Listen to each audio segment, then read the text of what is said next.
Hello दोस्तों, नमस्कार। Shweta blog में आप सभी का स्वागत है। तो चलिए आज शेयर कर रही हूँ 9 दिन का पूजा। नवरात्रि के दौरान 9 दिन हमें कैसे पूजा करना चाहिए और 9 दिन हमें क्या क्या भोग लगाना चाहिए और क्या क्या भोग लगाने से क्या क्या फल की प्राप्ति होती है।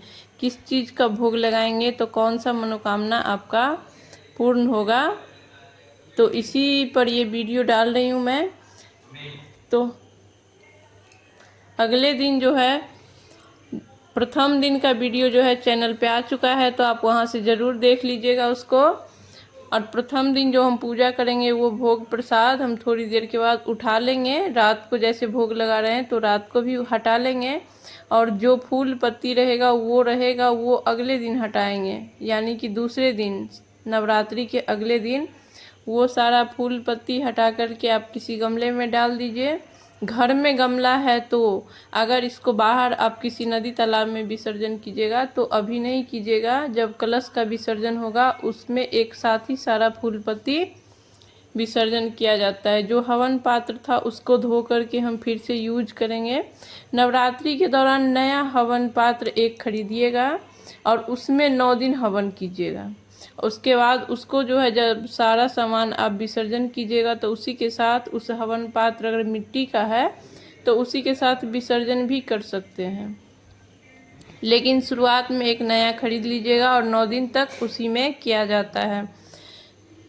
हवन में जो राख बचेगा वो भी आप किसी गमले में डाल दीजिए घर में, या बाहर विसर्जन करना है तो उसका भी आप 10वीं के दिन ही विसर्जन कीजिएगा। फिर शुद्ध जल और गंगा जल मिक्स करके भाव रूपी स्नान करवा लेंगे माता को, गणपति को, कलश देवता को।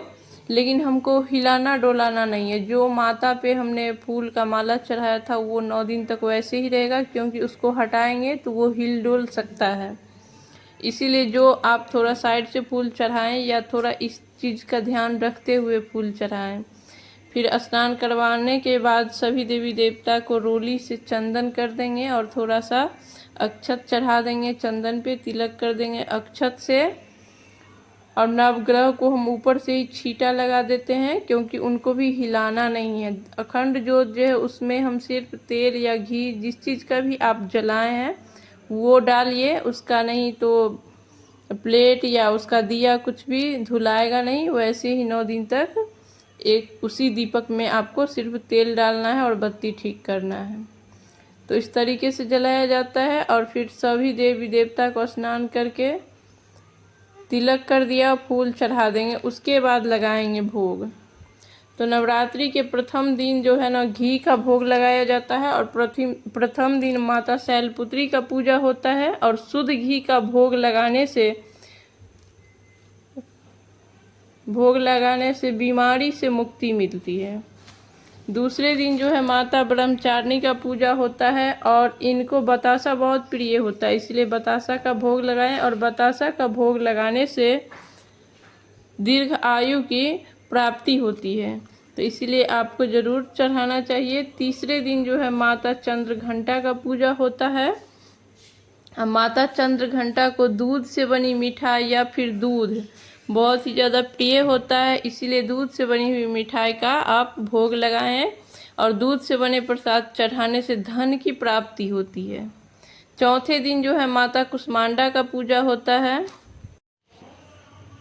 माता कुष्मांडा को मालपुए बहुत पसंद होते हैं, इसलिए आप मालपुए का भोग लगाएं। और मालपुए के भोग लगाने से सुख की प्राप्ति होती है।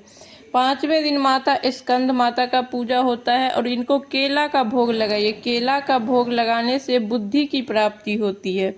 6ठे दिन माता कात्यायनी का पूजा होता है, और माता कात्यायनी को शहद का भोग लगाया जाता है। उन्हें शहद बहुत प्यारा होता है, और शहद का भोग लगाने से सौंदर्य की प्राप्ति होती है। 7वें दिन माता कालरात्रि का पूजा होता है, और माँ कालरात्रि को गुड़ या गुड़ से बनी प्रसाद का भोग लगाइए, इससे दुखों का नाश होता है। 8वें दिन माता महागौरी का पूजा होता है, इनको नारियल या नारियल से बनी मिठाई का भोग लगाइए, इनसे मनवांछित फल की प्राप्ति होती है। 9वें दिन माता सिद्धिदात्री का पूजा होता है, और इनको हलवा पूरी और चना का प्रसाद चढ़ाया जाता है। हलवा पूरी चना का प्रसाद चढ़ाकर माता को खुश किया जाता है। तो कुछ इस प्रकार से थे नवरात्रि के 9 दिन के भोग प्रसाद और उसके साथ मनोवांछित फल, क्या क्या चढ़ाने से क्या क्या फल प्राप्ति होती है। तो इस तरीके से आप 9 दिन जरूर माता को चढ़ाएं, 9 भोग। और इसी तरीके से सुबह का जो फूल है, पत्ती स्नान भाव करवा करके, रोली चंदन लगा करके एक दीपक से आरती कर लीजिए। और रोज़ आप एक दीप हवन नहीं कर सकते हैं तो एक दीपक जलाइए, उसमें जोड़ा लौंग जोड़ा इलायची डाल करके इस दीपक से, मतलब ये आपको हम सूक्ष्म रूप बता रहे हैं, बहुत आसान विधि, बहुत छोटा सा तरीका।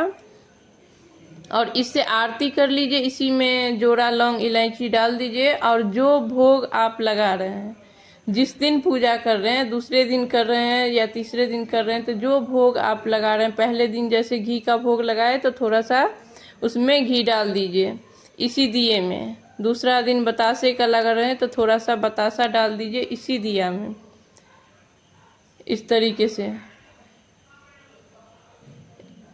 तो ये माता को मुख में प्राप्त होगा। अगर आप हवन नहीं कर रहे हैं तो मैं बता रही हूँ, अगर आप हवन कर रहे हैं तो आप हवन में डालिए, तो वो ज़्यादा अच्छा होता है, सर्वश्रेष्ठ होता है। तो इसी तरीके से 9 दिन जो है माता रानी को नवरात्रि के दौरान 9 दिन पूजा किया जाता है और 9 प्रसाद चढ़ाया जाता है। तो आशा है, उम्मीद है कि आपको वीडियो अच्छा लगा होगा। अगर अच्छा लगा होगा तो प्लीज़ चैनल को सब्सक्राइब कर दें, एक लाइक कर दें और मुझे कमेंट करके ज़रूर बताएं कि आपको मेरी वीडियो कैसी लग रही है। तो आज का वीडियो यहीं पे समाप्त करते हैं, फिर मिलेंगे किसी नए वीडियो के साथ। तब तक के लिए नमस्कार और वीडियो देखने के लिए बहुत बहुत बहुत धन्यवाद।